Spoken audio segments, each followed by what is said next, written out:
My name is Charlotte, and I'm 26 years old, single, and without a full-time job. Since middle school, I've been somewhat of a recluse. I attended high school briefly but dropped out, so my education stopped at middle school. I've been living with my parents ever since, taking on part-time jobs and occasional online work.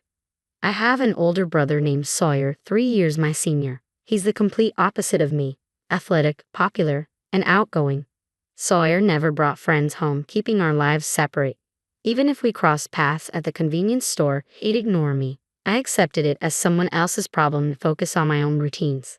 Once Sawyer went off to college and moved out, I stopped worrying about his friends and their perceptions.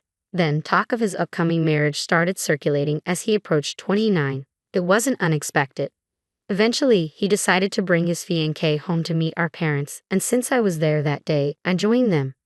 "Dad, Mom, I'm home," Sawyer announced punctually. Spotting me with our parents, he looked momentarily perplexed. "Sorry to interrupt." His fiancée entered the house, seemingly oblivious to Sawyer's hesitation.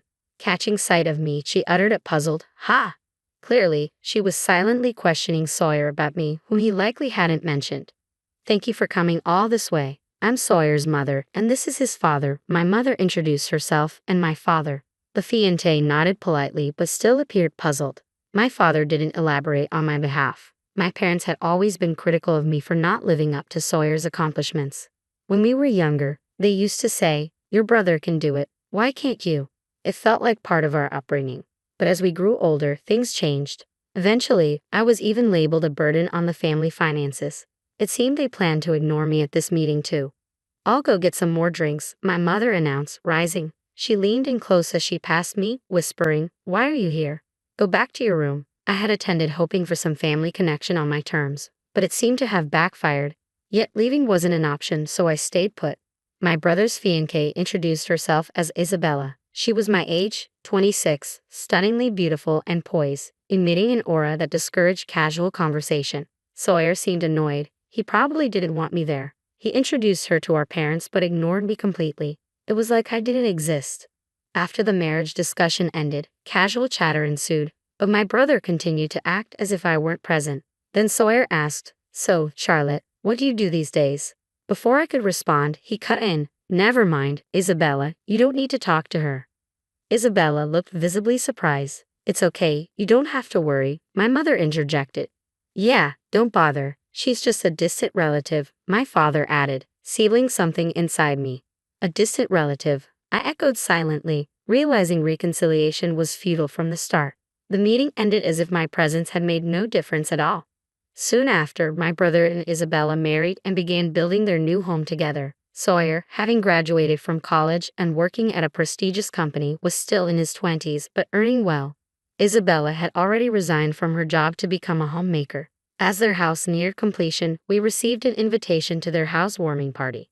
The event was to be intimate, with Isabella's relatives and my brother's colleagues in attendance. My mother fretted, "Oh, it's finished already, time flies. We need to prepare a nice housewarming gift." My father brushed it off, saying, "We're family, something simple will do." As he glanced at the invitation, only my parents' names were listed. Mine was conspicuously absent. My mother seemed to notice but asked tentatively, "Charlotte is coming too, right?" I wasn't sure what to make of it. After the way they introduced me last time, I did feel inclined to attend.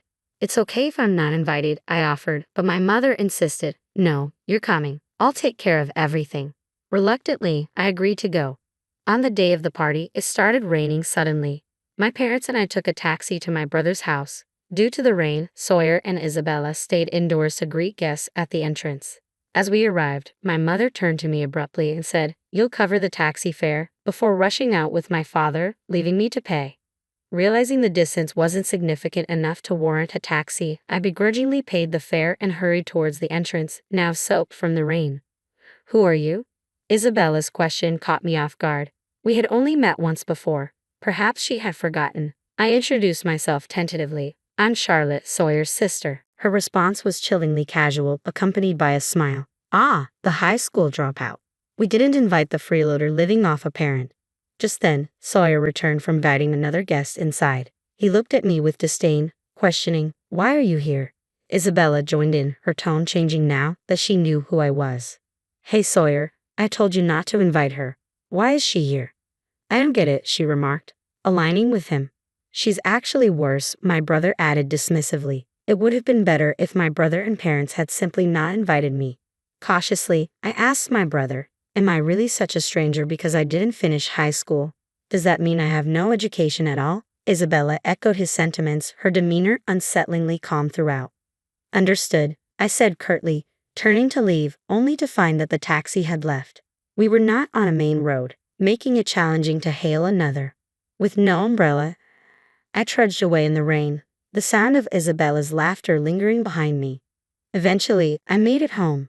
My parents returned looking content, but their mood changed when they saw my soaked appearance.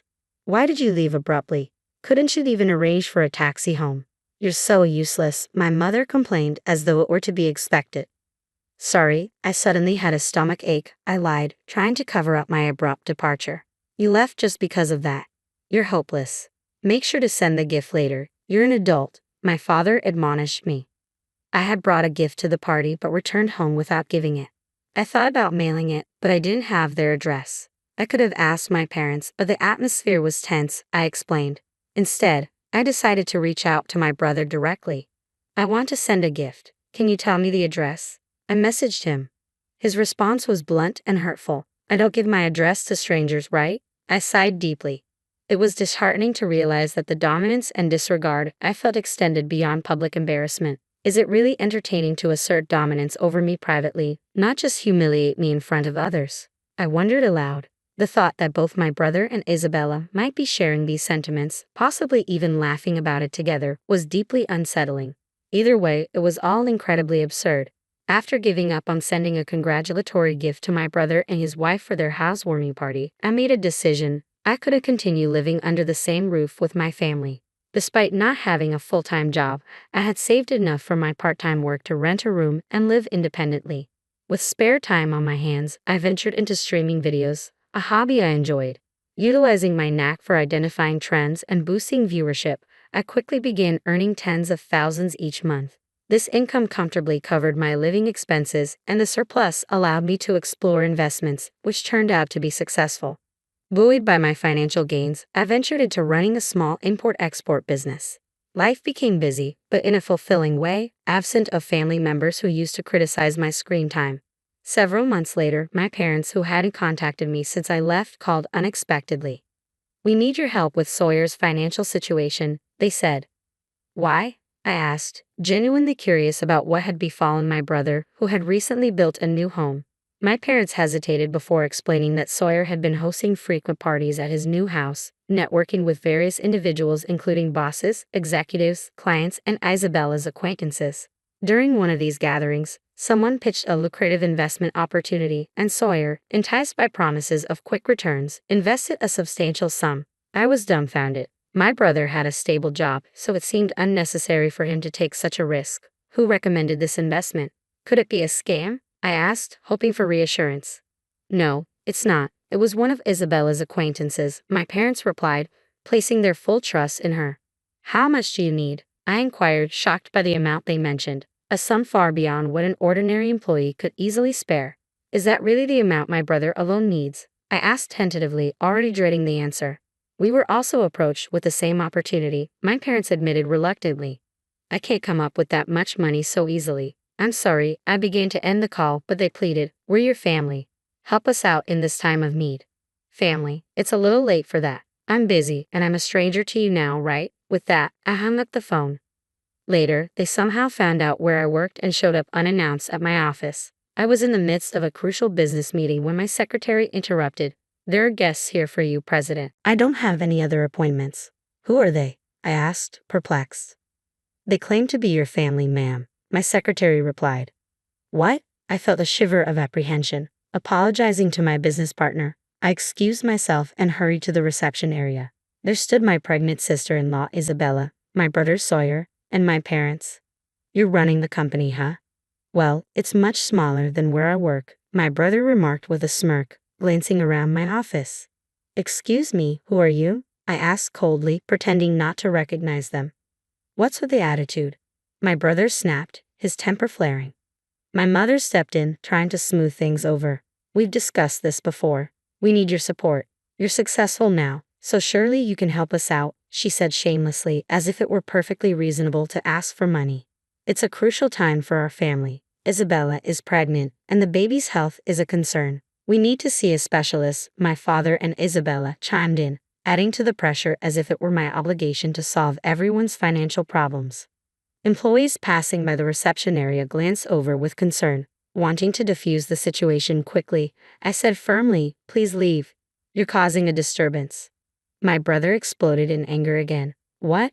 We're causing a disturbance? We came all this way, and this is how you treat your family?" His outburst drew the attention of more employees who stopped to observe. "And did you all know she dropped out of middle school? She was a recluse. No wonder she's so rude," he added, seemingly intent on humiliating me into compliance. Unexpectedly, the employees responded with a defense my brother hadn't anticipated. "We know. Everyone here knows the president's background. Many of us come from similar situations. Is there a problem?" Caught off guard by this unexpected support, my brother, who usually socialized only with highly educated and affluent individuals, stumbled over his words. He stammered, unsure how to respond. My father intervened disdainfully. "What a pathetic company. Just a gathering of neats." "That's right, companies like this can't be any good," my brother loudly proclaimed. Just then, the president of the company I was meeting with emerged from the reception room, having heard the commotion.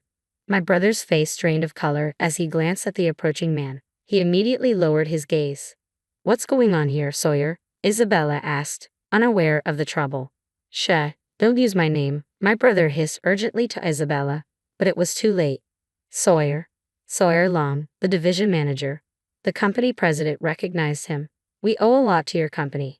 It turned out that his company was also a client of my brother's company. Sweat began to bead on my brother's forehead. I must not have made much of an impression, considering we're not a big company." The president skillfully turned my brother's words against him. Caught off guard, my brother faltered and froze. Sensing trouble, my parents and Isabella fell silent, realizing the severity of the situation. I apologized to the president once more, ignoring my family. "I'm sorry for the disturbance. I'll ask them to leave." "Oh, are you sure?" the president replied. "I have time today. Don't worry about me. Take your time with your family." "No, they're not my family," I asserted, glancing pointedly at my parents' and brother's family. "They're complete strangers." Following that, my parents' and brother's family were escorted out of the company premises.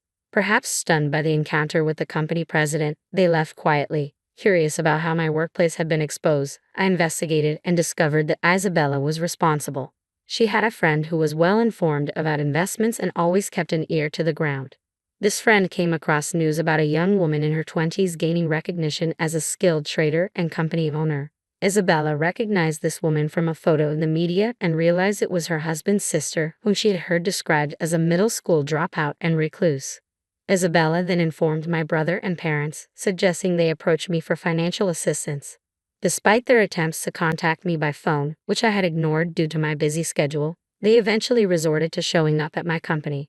Given how they had treated me like a stranger, I decided to keep my distance from them moving forward. However, my curiosity about Isabella remained, prompting me to look into her further. Following the incident at my company, I became curious about the friend involved in my family's financial troubles, who turned out to be Isabella's ex-boyfriend. It appeared they were still entangled, and shocking revelations unfolded. Isabella's unborn child wasn't my brother's but belonged to that investor. My brother was devastated by the deception and lies that had unraveled. Furthermore, it emerged that Isabella, under her ex-boyfriend's guidance, had been exploiting several other men for money. This led to their divorce, and both Isabella and her ex-boyfriend ended up in police custody, though recovering the lost money seemed unlikely. As a result of these revelations, my brother's career took a downward spiral. Despite being in his 20s, he was demoted to a less prestigious department and eventually resigned. Similarly, my father faced consequences. His temper led to a public outburst with a subcontractor, which, upon an investigation into his conduct, resulted in his termination. It was revealed that he had expressed discriminatory views toward those without high academic qualifications, echoing the belittling comments he used to direct at me. Both my brother and father lost their jobs and their financial situation deteriorated. Despite their reduced income, they continued to reach out, suggesting we live together again. However, I had already barred them from entering my company's premises, preventing any forced encounters. Through all these challenges, they persistently asked, "Aren't we still family?" Yet my response remained unwavering. "I don't know you. You're strangers to me now, and I have no intention of changing that."